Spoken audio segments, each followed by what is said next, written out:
তো নমস্কার বন্ধুরা। এবারে আমরা ইন্ডিভিজুয়াল ডিফারেন্সেস বা ব্যক্তিগত ভিন্নতা যে টপিকটা রয়েছিল, এই টপিক থেকে বিগত বছরে কি প্রশ্ন এসেছে, এই সবগুলা প্রশ্ন আমরা দেখব আপনাদেরকে সাথে নিয়ে। তো এখানে ২০১২ থেকে শুরু করে ২০২৪ পর্যন্ত এই ইন্ডিভিজুয়াল ডিফারেন্স থেকে বেশ কয়েকটি গুরুত্বপূর্ণ প্রশ্ন আমরা বেছে নিয়েছি। তো এই প্রশ্নগুলো আমরা আপনাদের সঙ্গে নিয়ে এবার সলভ করতে চলেছি। সুতরাং আপনারা অবশ্যই শেষ পর্যন্ত ক্লাসটা দেখতে থাকুন। তাহলে আপনারা বুঝতে পারবেন যে এই যে ইন্ডিভিজুয়াল ডিফারেন্সেস যে টপিকটা রয়েছে বুঝতে পারবেন। তো ১ম প্রশ্ন আমরা দেখি, শিক্ষার্থীরা ব্যক্তিগত পার্থক্য প্রদর্শন করে, তাই একজন শিক্ষকের উচিত। তো তার আগে বলে রাখি এই যে ইন্ডিভিজুয়াল ডিফারেন্স সম্বন্ধে আমরা আমাদের লাইভ ক্লাস অলরেডি যেটা আমাদের কন্ডাক্ট হয়ে গেছে, ঠিক আছে? তার সম্পূর্ণ কনসেপ্ট আমরা লাইভে ডিসকাস করেছিলাম। তো আপনারা এই যে ক্লাসটা দেখতে পাচ্ছিলেন আপনাদের হয়তো মনে আছে আমরা কিছুদিন আগে আমরা লাইভের মাধ্যমে এই সম্পূর্ণ ক্লাসটা আমরা প্রাইভেট অ্যাপের মাধ্যমে আমাদের অ্যাপে আমরা এই ক্লাসটা অলরেডি সলভ করে দিয়েছি। তো যারা আমাদের এই ক্লাসটা দেখেননি তারা অবশ্যই দেখে নেবেন। অতি গুরুত্বপূর্ণ ক্লাস ছিল। প্রত্যেকটা পয়েন্ট আপনাদেরকে এক করে আমরা এই ইন্ডিভিজুয়াল ডিফারেন্সের সম্বন্ধে আমরা বুঝিয়ে দেওয়ার চেষ্টা করছি। তো যারা আমাদের পেইড গ্রুপে জয়েন আছেন তারা অবশ্যই এই ক্লাসটা পেয়ে গেছেন। তাই তো? তো ঠিক আছে, যদি আপনারা কেউ না পেয়ে থাকেন তাহলে অবশ্যই আমাদের সহজ গুরু অ্যাপে গিয়ে প্রতিজ্ঞা বেচে আপনারা দেখতে পাবেন। ঠিক আছে, ক্লিয়ার? তো এবার দেখে নেওয়া যাক শিক্ষার্থীরা ব্যক্তিগত পার্থক্য প্রদর্শন করে। শিক্ষার্থীদের মধ্যে ব্যক্তিগত পার্থক্য রয়েছে। যেমন আ কোনো ২ জন ব্যক্তি কিন্তু এক নয়। একজন ব্যক্তি থেকে আরেকজন ব্যক্তি আলাদা। সেটাকে বলা হয় ব্যক্তিগত পার্থক্য। এই ব্যক্তিগত পার্থক্য রয়েছে তারপরেও একজন শিক্ষকের কি করা উচিত? এটা জানুয়ারি ২০১২ তে আসা প্রশ্ন। কঠোর শৃঙ্খলা প্রয়োগ করা। আমরা কখনো কঠোর শৃঙ্খলা প্রয়োগ করি না। ছাত্রদের সঙ্গে কঠোর হই না, স্ট্রিক্ট হই না, এটা ক্যানসেল। পরীক্ষার সংখ্যা বৃদ্ধি করা। এটা তো মোটেই কখনো সম্ভব না। কারণ এক্সামের সংখ্যা বা পরীক্ষার সংখ্যা বা টেস্টের সংখ্যা আমরা বাড়াবো। সেটা কখনো প্যাডাগজিতে কারেক্ট আনসার হবেই না। ক্লিয়ার? শেখার অভিন্ন গতির উপর জোর দেওয়া। বিভিন্ন ধরনের শেখার অভিজ্ঞতা প্রদান করা। তো এটা কারেক্ট আনসার হবে provide a variety of learning experience, অর্থাৎ বিভিন্ন শিক্ষণ অভিজ্ঞতা। শেখার যে বিভিন্ন ধরনের অভিজ্ঞতা প্রদান করতে হবে। বিভিন্নভাবে তারে সুযোগ সুবিধা দিতে হবে শিক্ষার্থীকে। সে যেন খুব ভালো করে জিনিসটা বুঝতে পারে, শিখতে পারে। অর্থাৎ ভ্যারাইটি অফ এক্সপেরিয়েন্স, তারে বিভিন্ন অপরচুনিটি দিতে হবে শেখার জন্য। কোনো না কোনোভাবে তো শিখতে পারবে, তাই না? তারপর দেখি নভেম্বর ২০১২ তে যে প্রশ্নটা এসেছিল, সুবিধা বঞ্চিত শিশুদের নিয়মিত স্কুলে যেতে উৎসাহিত করার জন্য নিম্নলিখিতের মধ্যে কোনটি সবচেয়ে উপযুক্ত উপায় হবে? যে সমস্ত ছাত্ররা নিয়মিত স্কুলে যেতে পারছে না, তারা স্কুলে যে যাওয়ার সেই সুবিধা থেকে তারা বঞ্চিত হচ্ছে। স্কুলে যাতায়াতের যেটা সুবিধা, এই সুবিধা থেকে তারা কিন্তু বঞ্চিত রয়েছে।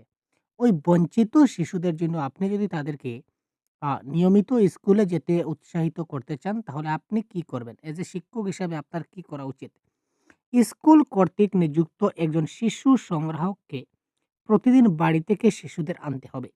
A child collector employed by the school must bring children from homes every day. এবার দেখুন, স্কুলটা আমার এইখানে অবস্থিত। কিছু ছাত্র আসবে এদিক থেকে, কিছু আসবে ওই দিক থেকে, কিছু আসবে ওই দিক থেকে, কিছু ছাত্র ওই দিক থেকে আসবে। অর্থাৎ বিভিন্ন চতুর্দিক থেকে আমার স্কুলে ছাত্ররা আসবে। তাই তো? তো একজন ব্যক্তি, এ চাইল্ড কালেক্টর মানে একজন ব্যক্তি, তো একজন ব্যক্তি কি করে সব দিক থেকে বাচ্চাগুলাকে কি আনতে পারবে সব দিক দিয়ে? এটা কখনোই সম্ভব না। তাই সেখানে একজন স্কুল গ্রাহক সেটা কারেক্ট আনসার হবে না। প্রতিদিন শিশুদের আকর্ষণ করার জন্য প্রতিদিন ৳৫ করে প্রদান করবেন। আপনি কি আপনার ঘর থেকে শিশুদেরকে টাকা দেবেন? সেটা কখনোই সম্ভব না। আমরা কি কখনো শিশুদেরকে প্রতিদিন আচ্ছা কোনো একদিন হয়তো দিয়ে দিলাম কোনো একজনকে বা ২ জনকে। প্রতিদিন ডেইলি কি তাকে কি আমার পকেট থেকে কি টাকা দেবো? এটা কি আদৌ সম্ভব? সেটা আদৌ সম্ভব না। স্কুলে যেতে না পারলে তাকে আইনত দণ্ডনীয় অপরাধ সেটা বলা যায়, কিন্তু না গেলে কিছু করার নাই। তাই সবচেয়ে ভালো উপায় হচ্ছে যদি আবাসিক স্কুল খোলা হয়, হোস্টেল স্কুল যদি খোলা হয় বা রেসিডেন্সিয়াল স্কুল যদি হয়, তাহলে এখানেই তারা থাকলো, এখানেই বসবাস করলো এবং এখানেই তারা স্কুলে থাকলো। এখানে স্কুলে আসতে যেতে তার কোনো অসুবিধা হলো না। তার সুবিধেই হবে। ক্লিয়ার? তারপর দেখি বিদ্যালয়গুলিতে ব্যক্তিগত পার্থক্য পূরণ করা উচিত। School should cater to individual differences too, এটা জুলাই ২০১৩ তে আসা প্রশ্ন। তো বিদ্যালয়গুলির ব্যক্তিগত পার্থক্য কি করে পূরণ করা উচিত? Question number 3। পৃথক শিক্ষার্থীদের মধ্যে ব্যবধান কমানো, শিক্ষার্থীদের দক্ষতা এবং কর্মদক্ষতা সমান করা, শিক্ষার্থীরা কেন শিখতে সক্ষম বা অক্ষম তা বুঝতে, পৃথক শিক্ষার্থীদের একচাটিয়া বোধ করা। Question number 3। ১ নম্বর দেখুন, গ্যাপ বিটুইন ইন্ডিভিজুয়াল স্টুডেন্ট, এখানে আমরা গ্যাপ রাখবো না। প্রত্যেক ছাত্রদেরকে আমরা সমানভাবে পড়াতে হবে, পৃথকভাবে পড়াতে হবে না। তো শিক্ষার্থীদের দক্ষতা এবং কর্মদক্ষতা সমান করা মানে এক গ্রুপে আমরা করলাম যে দক্ষতা অনুযায়ী যারা ভালো ছাত্র তাদেরকে আমরা এক গ্রুপে করলাম, যারা একটু খারাপ তাদেরকে অন্য গ্রুপে করলাম। আমরা সেরকম করি না। ঠিক আছে? তো পৃথক শিক্ষার্থীদের একচেটিয়া রুট করা অর্থাৎ আ একচেটিয়া বোধ করা অর্থাৎ যারা একদম পারছে না তাদেরকে আলাদা, আলাদাভাবে করা কিন্তু না। আমরা ইনক্লুসিভ এডুকেশন এ আমাদের বলেছে কি সবার জন্য সমান শিক্ষা, সবাইকে আমরা সমানভাবে শিক্ষা দান করতে হবে। সবাই যাতে সমানভাবে বুঝতে পারে এই জিনিসটা দেখতে হবে। তার মানে অপশন নাম্বার 4 ও এখানে কারেক্ট আনসার হবে না। তো কারেক্ট আনসার হচ্ছে এখানে অপশন নাম্বার গ। শিক্ষার্থীরা কেন শিখতে অক্ষম বা সক্ষম তা বুঝতে হবে। কোন শিক্ষার্থীকে কেন বুঝতে পারছে না, তাকে কি করলে পড়ালে সেটা বুঝতে হবে। এই জিনিসটা এজ এ শিক্ষক আমাদেরকে বুঝতে হবে। তার মানে অপশন নাম্বার গ is the right answer. Understand why students are able or unable to learn. শিক্ষার্থীরা কেন শিখতে পারছে এবং কোন জিনিসটা শিখতে পারছে না। তো যদি শিখতে না পারে তো কেন শিখতে পারছে না? তো এই জিনিসটা আমাদেরকে বুঝতে হবে বা চিন্তা করতে হবে।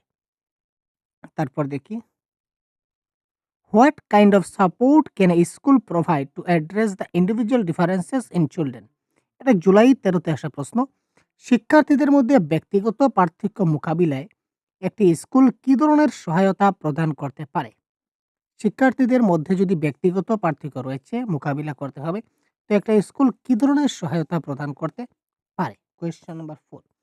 শিশু কেন্দ্রিক পাঠ্যক্রম অনুসরণ করে এবং শিক্ষার্থীদের মধ্যে একাধিক শেখার সুযোগ। ইয়েস, আমরা শিক্ষার্থীদের মধ্যে শেখার সুযোগটা একাধিক করতে পারি। বিভিন্ন প্রকারের মাল্টিপল অপরচুনিটি তাকে দিতে পারি। এটা কারেক্ট। বাকি অপশনগুলো দেখি। ব্যক্তিগত পার্থক্য দূর করার জন্য সম্ভাব্য সকল এখানে অনেক পদক্ষেপ হতে পারে। সম্ভাব্য অনেকগুলো স্টেপ হতে পারে। সবগুলা ফলো করা সম্ভব না। এটা কাটলাম। বিশেষ স্কুল অর্থাৎ স্পেশাল স্কুল আমাদের দরকার নাই। সকল শিক্ষার্থীদের একই স্তরে পাঠ্যক্রম করলে হয় না। বিভিন্ন লেভেলে, বিভিন্ন স্তরে, বিভিন্নভাবে পাঠদান করতে হয়। তো সবাইকে একই স্তরের পাঠ্যক্রম শিক্ষাদান করলে হবে না। সুতরাং এটাও ক্যানসেল। তো কারেক্ট আনসার হচ্ছে অপশন নাম্বার ক। Follow a child centred curriculum and provide multiple learning opportunities to children. Generally, multiple opportunities আছে পজিটিভ ওয়ার্ড। তো এটা হচ্ছে correct word. Positive word. Child centric classroom এটাও একটা পজিটিভ ওয়ার্ড। তার মানে ultimately option number A is the right answer of this question. একটি শ্রেণীকক্ষে শিক্ষার্থীদের ব্যক্তিগত পার্থক্য মানে কি? এটা ফেব্রুয়ারি ২০১৪ তে আসা প্রশ্ন। Question number 5। তো প্রত্যেকটা কোয়েশ্চন কিন্তু এখানে প্রিভিয়াস ইয়ার কোয়েশ্চন। ঠিক আছে? তো এই ধরনের টপিক ওয়াইজ আমাদের ক্লাস চলছে আমাদের সহজগুরু অ্যাপে। আপনারা যদি এখনো আমাদের কোর্সে জয়েন হন নাই এবং জয়েন হতে চান, তো অবশ্যই প্লে স্টোর থেকে সহজগুরু অ্যাপটা ডাউনলোড করে নিন। প্লে স্টোরে গিয়ে সহজগুরু টাইপ করলে একটা অ্যাপ চলে আসবে। এখানে কোর্স চলছে আপনারা দেখতে পাবেন এবং আপনারা নিয়মিত আপনার যা কোর্স দরকার আপনারা সেখানে জয়েন হতে পারেন। এখানে পেপার 2, পেপার 1 এর সবগুলা কোর্স রয়েছে আপনারা দেখতে পাবেন। ক্লিয়ার ভাই? টপিক ওয়াইজ ক্লাস আমরা করাচ্ছি আমাদের অ্যাপে কন্টিনিউ ক্লাস চলছে। তো কোয়েশ্চেন নাম্বার 5 কারেক্ট আনসার কি হবে দেখি? এবার দেখি, একটি শ্রেণীকক্ষে শিক্ষার্থীদের ব্যক্তিগত পার্থক্য।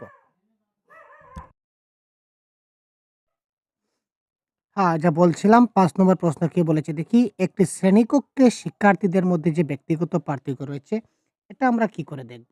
এটা কারেক্ট আনসার কি হবে? শিক্ষকদের মধ্যে বৈচিত্র্যময় শ্রেণীকক্ষ নিয়ন্ত্রণ করার প্রয়োজন হয় অসুবিধা নয়। শিক্ষকদের জন্য বৈচিত্র্যময় শ্রেণীকক্ষ যদি হয় তাহলে শিক্ষকদের জন্য অসুবিধা না সুবিধা সেটা আমরা মূল ফ্যাক্টর না। আমাদের কথা হচ্ছে আমরা শিক্ষার্থীরা যাতে শিক্ষাদান করতে পারি, ছাত্ররা যাতে ভালো করে বুঝতে পারে এটাই হচ্ছে মূল কথা। আমাদের শিক্ষকদের এখানে অসুবিধা হচ্ছে না সুবিধা হচ্ছে সেটা প্যাডাগজিতে বলে না। তো সুতরাং এটা ক্যানসেল।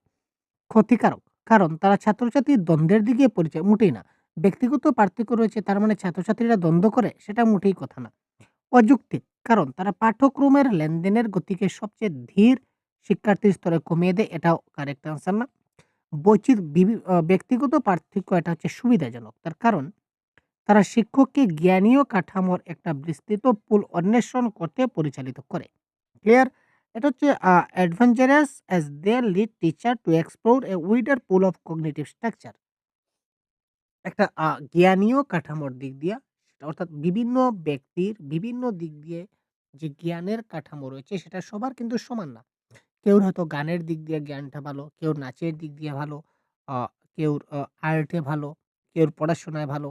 তো যে যেদিকে দক্ষ তাকে সেই দিকেই ধরে নিন কেউ খেলাধুলায় ভালো, যে যেদিকে ভালো তাকে সেদিকেই তাকে যদি আমরা ধাবিত করি তাহলেই তো সে সফল, তাই না? আর আমাদের উদ্দেশ্য হচ্ছে একজন ছাত্রকে সফল বানানো। তো এটা হচ্ছে কি ব্যক্তিগত পার্থক্য থাকার কারণে এইসব হচ্ছে। সবাই যদি সমান হতো তাহলে তো সবাই রোবট হয়ে যেত। সবাই তো মানুষ হতো না ভাই। শিক্ষার্থীদের ব্যক্তিগত পার্থক্য সম্পর্কে শিক্ষকের কি করা উচিত? এটা সিটেট সেপ্টেম্বর 2015 এ আসা প্রশ্ন। Regarding learners individual differences the teacher should কি হতে পারে কারেক্ট আনসার আপনারা একটু কমেন্ট বক্সে জানান তো। ১ম এ হচ্ছে কি ডিডাকটিভ মেথড। আমরা কখনো ডিডাকটিভ মেথড এপ্লাই করি না। আমরা সবসময় যত সময় সম্ভব আমরা ইন্ডাকটিভ মেথড ইউজ করি। ডিডাকটিভ মেথড ইউজ করি না, এটা ক্যানসেল। বেশিরভাগ সময় অ্যালগরিদম ব্যবহার করা, মুখস্থ করা বা মেমোরাইজ করা এটা তো মোটেই কারেক্ট আনসার হবে না। আর অ্যালগরিদমের কথাও সেখানে আসছে না। ব্যক্তিগত পার্থক্য ক্ষেত্রে আমাদের কি করতে হবে? Variety of learning situation provide করতে হবে। বিভিন্ন ধরনের শেখার পরিস্থিতি প্রদান করতে হবে ছাত্রছাত্রীদের যাতে বিভিন্ন ধরনের শেখার পরিস্থিতি তারা দিতে পারে, অর্থাৎ তারা বিভিন্নভাবে যেন তারা কি করতে পারে? শিখতে পারে।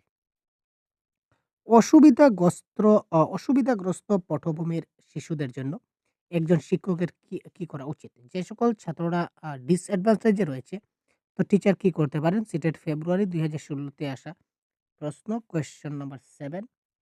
তো 7 এর কারেক্ট আনসার কি হয় দেখি? তাদের প্রচুর লিখিত কাজ দেওয়া। আচ্ছা, তাদেরকে যদি প্রচুর লিখিত কাজ দেই, তাদের অসুবিধাটা সুবিধা হয়ে যাবে? এটা না। এটা কখনোই হতে পারে না। এটা কালটাম। ক্লাসে তাদের আলাদাভাবে বসানো। মোটেই না ভাই। আমরা বলছি সবাই একসঙ্গে বসবে। ক্লিয়ার? যাদের অসুবিধা, সুবিধা সবাই আমাদের একসঙ্গে বসতে হবে। সবাইকে একসঙ্গে মিলেমিশে চালাতে হবে। ঠিক আছে না? Ignore them. ছাত্রদেরকে আমরা কখনো ইগনোর করতে পারি না বা উপেক্ষা করতে পারি না। তাদের উপেক্ষা করার কারণ তারা অন্যান্য শিক্ষার্থীদের সাথে যোগাযোগ করতে পারে না। তাদেরকে আমরা কখনো উপেক্ষা আমরা নিজেরাও করব না এবং অন্য শিক্ষার্থী দ্বারা ওই ছাত্রগুলা যাতে হীনমন্যতার শিকার না হয়, এটাও আমরা চিন্তা করব। সুতরাং এটাও কারেক্ট আনসার হচ্ছে না। তো যেহেতু ৩ টা কারেক্ট আনসার হচ্ছে না, আল্টিমেটলি আমাদের অপশন নাম্বার বি, তাদের সম্পর্কে আরো জানার চেষ্টা করা এবং ক্লাস আলোচনায় তাদের জড়িত করা। তাদের সম্বন্ধে আরো জানতে হবে। এই যে আগে বলেছিলাম যে তার সম্বন্ধে জানতে হবে যে তার কেন শিখতে পারছে না, কেন বুঝতে পারছে না, কি সমস্যা?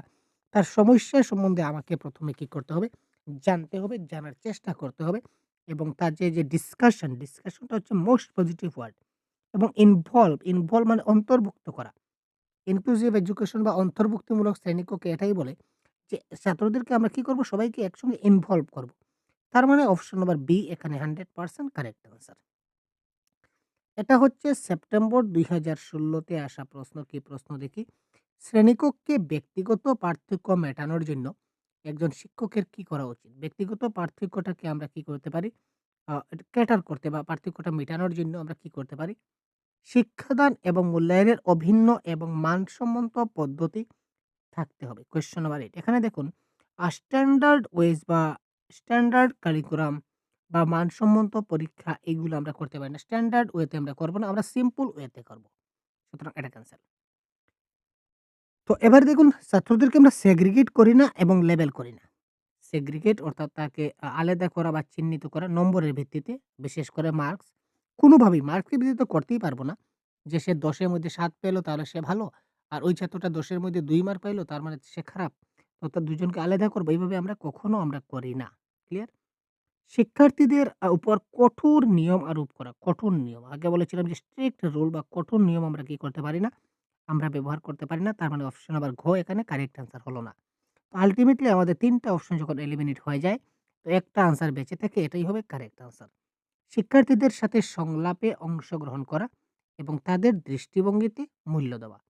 শিক্ষার্থীদের সঙ্গে যে সংলাপ আছে, সংলাপে অংশগ্রহণ করতে হবে এবং তাদের দৃষ্টিভঙ্গিকে মূল্য দিতে হবে। তারপর হচ্ছে কোয়েশ্চন নাম্বার 9, বিভিন্ন সামাজিক, অর্থনৈতিক এবং সাংস্কৃতিক পটভূমির শিশুদের নিয়ে একটি বৈচিত্র্যময় শ্রেণীকক্ষ থাকা সকল শিক্ষার্থীর শেখার অভিজ্ঞতাকে সম্পৃক্ত করে। এই বিবৃতিটা কি? এটা সেপ্টেম্বর 2016 এ আসা প্রশ্ন। Having a diverse classroom অর্থাৎ ডাইভার্স ক্লাসরুম থাকা সত্ত্বেও with children of varied social, economic and cultural background enrich the learning experience of all students. This statement is question number 9. কারণ ছাত্রদের মধ্যে বিভিন্ন ধরনের ডাইভার্স থাকা সত্ত্বেও, বিভিন্ন ধরনের মানে বৈষম্য থাকা সত্ত্বেও ছাত্ররা সামাজিক, অর্থনৈতিক এবং সাংস্কৃতিক দিক দিয়া সকল ছাত্রছাত্রীরা কি করে শেখার অভিজ্ঞতা সমর্থ করে। তার মানে একজন ছাত্র আরেকজনের কাছ থেকে শেখার চেষ্টা করে। তো এটা কারেক্ট আনসার হচ্ছে সঠিক। কারণ শিশুরা তাদের সহকর্মীর কাছ থেকে অনেক দক্ষতা শিখে। এস ফর এক্সাম্পল আমরা যদি দেখি তাহলে একটু খালি জায়গা এখানে আমার দরকার। আমি এই প্রশ্নটা আপনাদেরকে এই ৯ নম্বর প্রশ্নটা এক্সপ্লেইন করছি আমি এখানে। একটু দেখুন। যেমন আমার ক্লাসে ৫ টা ছাত্র আছে, ৫ টা ছাত্র। তো ৫ টা ছাত্রকে আমি একটা গ্রুপ বানিয়ে দিলাম। তো একটা গ্রুপ বানিয়ে দিলাম। এখানে ২ জন ছাত্র খুব তেজ মেজাজি। মানে তাদের যে মস্তিষ্কটা খুব ভালো বলতে পারি। আর বাকি ৩ জনের মস্তিষ্কটা একটু কম। যদি তারা স্ক্যাফোল্ডিং পায় তাহলে কিন্তু তারা ঠিকঠাকভাবে করতে পারে। তো তার মানে এই ৫ জনকে যদি আমি একসঙ্গে মিলিয়ে দেই তাহলে এই ২ জনের যে জ্ঞানটা কথাবার্তার মাধ্যমে, সামাজিক আচার-আচরণের মাধ্যমে এই ৩ জনের মধ্যে চলে যাবে। সবসময় যখন এই ভালোর সঙ্গে যখন খারাপগুলাও মিশবে তখন সেটা ভালো হতেই হবে। তাই না? সবসময় চলতে ভালো পথে চলতে ভালো হবে। সুতরাং ছাত্ররা ভালোর কাছ থেকে ভালোই শিখতে পারে এবং এই ৩ জনের মধ্যে পড়াশোনায় ভালো না হলেও কি হবে? কেউ হয়তো গানে ভালো, কেউ হয়তো সঙ্গে ভালো, কেউ হয়তো গেইমে ভালো। তার মানে এই যে ২ জন যারা গান পারে না বা সঙ্গীত পারে না কিংবা ডান্স পারে না। তো যারা পারে তাদের সঙ্গে যদি আমি মিলিয়ে দেই তাহলে তারা শিখতে পারবে। তার মানে একজন ছাত্রের সংস্পৃষ্টে এসে আরেকজন ছাত্রটা শিখতে পারে। শিশুরা তাদের সহকর্মীর কাছ থেকে অনেক দক্ষতা শিখে এটা কারেক্ট। এবার সেটের ২০২০ এ কি এসেছিল দেখি। আ শিশুদের বিকাশে ব্যক্তিগত পার্থক্যের কারণ হিসেবে দাঁড়ায়। ব্যক্তিগত পার্থক্যের যেটা শিশুদের বিকাশে ডেভেলপমেন্ট যেটা আমরা কই কোয়েশ্চেন নাম্বার 10 তো এটা মনে রাখবেন development equal to heredity into environment এটা মনে রাখবেন। বিকাশ মানে কি বংশগতি এবং পরিবেশের গুণনফল। তো বংশগতি এবং পরিবেশের যেটা পারস্পরিক সম্পর্ক কিংবা পারস্পরিক গুণনফলের মাধ্যমেই কিন্তু বিকাশ হয়। শিশুদের বিকাশের ক্ষেত্রে বংশগতিও যেমন দায়ী, পরিবেশও কিন্তু তেমনটাই দায়ী। তো বংশগতি এবং পরিবেশ উভয়ের উপর নির্ভর করে শিশুর বিকাশ নির্ভর করে। Individual differences in a progressive classroom should be treated as এটা সিটের ২০২০ এ আরেকটা আসা প্রশ্ন। প্রগতিশীল শ্রেণীকক্ষে ব্যক্তিগত পার্থক্যকে আমরা কি করে দেখব? দক্ষতা ভিত্তিক গোষ্ঠী তৈরির মানদণ্ড হিসেবে এই যে মানদণ্ড আগে বলেছিলাম, মানদণ্ড মানে স্ট্যান্ডার্ড বা এবিলিটি বেসড যে শুধু ভালো ছাত্রদেরকে আমরা রাখবো, খারাপদেরকে আমরা রাখবো না। এই যে মানসিকতা এটা কখনোই সম্ভব না। সবাইকে সমানভাবে দেখতে হবে। শেখার একটি প্রতিবন্ধকতা, এটা হিন্ডারেন্স মোটেই না। এটা ভালো জিনিস হিন্ডারেন্স বা বাধা বা প্রতিবন্ধকতা সেখানে হবে কেন? প্রগতিশীল শ্রেণীকক্ষে ব্যক্তিগত পার্থক্য মানে একটা প্রতিবন্ধকতা, একটা বাধা? না ভাই এটা বাধা নয়। আর একটা শিক্ষকের ব্যর্থতা এটাও বলতে পারি না। তো কারেক্ট আনসার হচ্ছে এখানে শিক্ষণ প্রক্রিয়ায় পরিকল্পনার জন্য এটা খুব গুরুত্বপূর্ণ। ব্যক্তিগত পার্থক্যটা তখনই আমরা চিন্তা করতে হবে যখন আমরা প্ল্যানিং করব। যখন আমরা লেসন প্ল্যান করব টিচিং লার্নিং প্রসেস জন্য, তখন ইন্ডিভিজুয়াল ডিফারেন্স এর কথাটা মাথায় রেখে আমাদেরকে কি করতে হবে? প্ল্যানিং করতে হবে, লেসন প্ল্যান তৈরি করতে হবে। যে আমার ক্লাসে কিন্তু এই ধরনের বাচ্চা রয়েছে, এই ধরনের বাচ্চা রয়েছে, এই ধরনের বাচ্চা রয়েছে। তো এইভাবে করলে এ বুঝবে, এইভাবে করলে ওই বুঝবে, ওইভাবে বুঝালে ওই বুঝবে। অর্থাৎ আপনি ৩ টা মেথড, ৩ টে ধরন, ৩ টা সিস্টেম একসঙ্গে এপ্লাই করে আপনি লেসন প্ল্যান তৈরি করতে পারবেন। এই ইন্ডিভিজুয়াল ডিফারেন্সটা যদি আপনার মাথায় থাকে। শিশুদের পছন্দের শেখার ধরনে ব্যক্তিগত পার্থক্যগুলির সমাধান করা উচিত নয়। Individual differences in preferred learning style of children should not be addressed by এখানে কোনটা নেগেটিভ আনসার কোনটা উচিত নয় বলেছে। ব্যক্তিগত পার্থক্য সমাধান করতে গেলে নিচের এখানে কোনটা আমরা করব না। কোয়েশ্চেন নাম্বার 12 তাদের কাছে একাধিক উপায়ে তথ্য উপস্থাপন করা, তাদের একাধিক উপায়ে তথ্যের উপর কাজ সুযোগ করে দেওয়া, তাদের কাজে নিযুক্ত করার সুযোগ প্রদান করা এর একাধিক উপায়, তাদের একাধিক উপায়ে লেবেল করা এবং পৃথক করা। এই দেখুন বঢ়িয়া ভাই লেবেল। লেবেলিং এবং সেগ্রিগেট আগে বলেছিলাম যে আমরা ছাত্রদেরকে কি করি না? লেবেল করি না এবং সেগ্রিগেট করি না। এখানে বলেছে কোনটা করা উচিত নয়। এখানে কোনটা করা উচিত নয়? Which should not. তো শুড নট মানে labelling should not, segregate should not.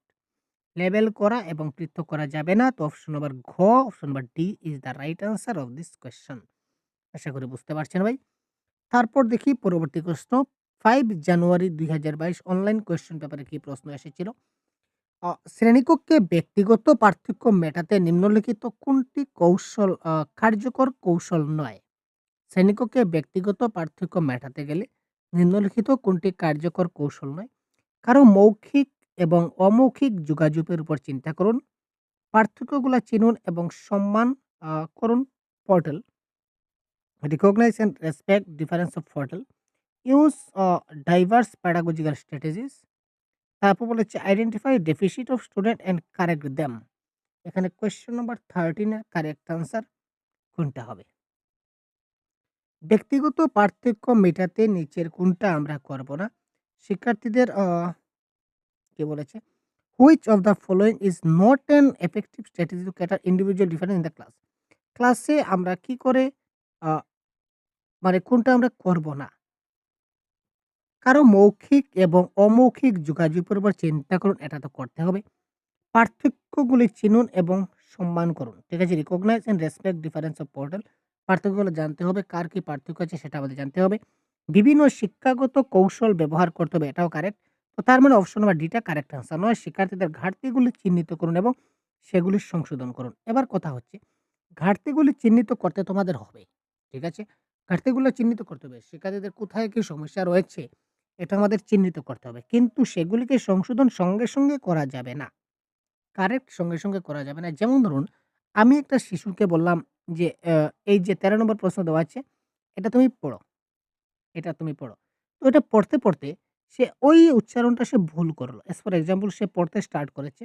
সে ওইখানে এসে এই উচ্চারণটা সে ভুল করেছে। সে যোগাযোগ না বলে জগযুগ বলে দিয়েছে। তারপর এখানে আবার পার্থক্য না বলে পার্থক্যগুলি না বলে সে বলেছিল পাথকগুলি। পাথকগুলি চিনুন। এবার আমি কি করব? এই যে সে বলল যে কারো মৌখিক এবং অমৌখিক যোগাযোগ উপর চিন্তা করুন। এই যোগাযোগ বলার সঙ্গে, সঙ্গে আমি তাকে বাধা দিলাম এবং বললাম যে এটা যোগাযোগ না, এটা হচ্ছে যোগাযোগ। এটা হচ্ছে আসলে ভুল। এই ধরনের আমরা করব না। আমরা কি করব? তাকে সে যোগাযোগ বলেছে তো সে ভুল বলেছে। তাকে বলতে দিন। তাকে সম্পূর্ণটা শেষ করতে দিন। তাকে যে আমি যতটুকু দিয়েছি ততটুকু শেষ করতে দিন। তারপর আমি বলব যে, "ঠিক আছে তুমি বলেছ খুব সুন্দর কিন্তু এটা তুমি বলেছিলে যোগাযোগ কিন্তু এটা আসলে যোগাযোগ না। এটা হচ্ছে যোগাযোগ। এবং এটা তুমি বলেছিলে পাথক। তো এটা পাথক নয়। এটা হচ্ছে পার্থক্য।" তো তা শেষ হওয়ার পর আমাদের বলতে হবে। ক্লিয়ার? এটা মাথায় রাখবেন। কারণ এখানে কিছু যুক্তি রয়েছে। চাইল্ড প্যাডাগজি যারা রয়েছে সাইকোলজিস্ট উনারা যুক্তি দিয়েছেন যে আপনি যখনই এখানে শিশুটা যখনই বলা স্টার্ট করবে, সঙ্গে, সঙ্গে যদি আপনি তাকে বাধা দেন যে, "এই আস্তে ওই জায়গাতে ভুল হয়েছে।" তার মানে তার মধ্যে নার্ভাস ফিল আসবে। আর সে যখন নার্ভাস হয়ে যাবে, তখন তার পরবর্তীতে কি রয়েছে সেটা সে পড়তে তার ভুল হবে এবং সে অনেক দ্বিধাগ্রস্ত হবে যে আদৌ আমার বাকিগুলা ভুল হবে কিনা না, এই ধরনের সে চিন্তা করবে। ক্লিয়ার? এখানে বলেছে কোন ধরনের শিক্ষাদান একজন শিক্ষককে তার শ্রেণীর শিক্ষার্থীদের মধ্যে ব্যক্তিগত পার্থক্য পূরণ করতে সক্ষম করে। এবার দেখুন মান এবং ইউনিফর্ম স্ট্যান্ডার্ড আমরা করি না। টোটালি পরীক্ষা কেন্দ্রিক এক্সাম সেন্টার মোটেই না, এটাও ক্যান্সেল। সম্পূর্ণরূপে পাঠ্যপুস্তক কেন্দ্রিক এটাও আমাদের কারেক্ট আনসার কখনো সম্ভব নয়। তো কারেক্ট আনসার আকর্ষণীয় বা প্রাসঙ্গিক অর্থাৎ এনগেজিং এবং কনটেক্সচুয়াল এটা হবে কারেক্ট আনসার। এখানে স্ট্যান্ডার্ড এটা standard curriculum, standard framework, standard evaluation এই ধরনের যতগুলো ওয়ার্ড থাকবে সবগুলা cancel. Totally centred around exam পরীক্ষার উপর সম্পূর্ণ নির্ভর, মোটেই না। কাটলাম, পরীক্ষা বলতেই negative. Totally centred around text book সম্পূর্ণটা বইয়ের উপর নির্ভর। না ভাই, বই ছাড়াও কিন্তু অনেক কিছু শেখানো যায়। সুতরাং কারেক্ট অ্যান্সার হচ্ছে এনগেজিং অ্যান্ড কনটেক্সচুয়াল। কনটেক্সচুয়াল আকর্ষণীয় এবং প্রাসঙ্গিক হবে কারেক্ট আনসার। তারপর আমরা একটা এজারশন এবং রিজনের প্রশ্ন দেখে নিই। তো আপনাদেরকে আবার বলে দিচ্ছি আমাদের সহজগুরু অ্যাপে আমাদের ক্লাস চলছে। সহজগুরু অ্যাপে আমরা প্রতিদিন ক্লাস করছি। ঠিক আছে ভাই? তো সিটেট পরীক্ষার বাংলা ভাষার কমপ্লিট কোর্স যা, যা প্রয়োজন প্যাডাগজি, গ্রামার, তারপর প্রিভিয়াস ইয়ার কোয়েশ্চন, মানে বাংলা ভাষার যা দরকার সবগুলো আমরা ক্লাস করছি। তাছাড়া পেপার 1 এর অল সাবজেক্ট, পেপার 2 এর অল সাবজেক্টও আপনারা আমাদের এই সহজ গুরু অ্যাপে কোর্স চলছে। মাত্র স্বল্প মূল্যে দিতে পারবেন। এখানে মক টেস্টও দিতে পারবেন। তারপর প্র্যাকটিস সেটও রয়েছে। সবগুলা এভেইলেবল ফ্যাসিলিটি রয়েছে। আপনারা সবাই সহজ গুরু অ্যাপটা প্লে স্টোর থেকে ডাউনলোড করে নিন। ভিডিও ডেসক্রিপশনে লিঙ্ক দিয়ে দেব, অথবা আপনারা আ দেখে নিতে পারেন আমাদের প্লে স্টোরে সার্চ করে সহজ গুরু লিখলেও আপনারা পেয়ে যাবেন। ঠিক আছে? তাছাড়া বাংলা ভাষার 100% পিডিএফ আমার কাছে রয়েছে।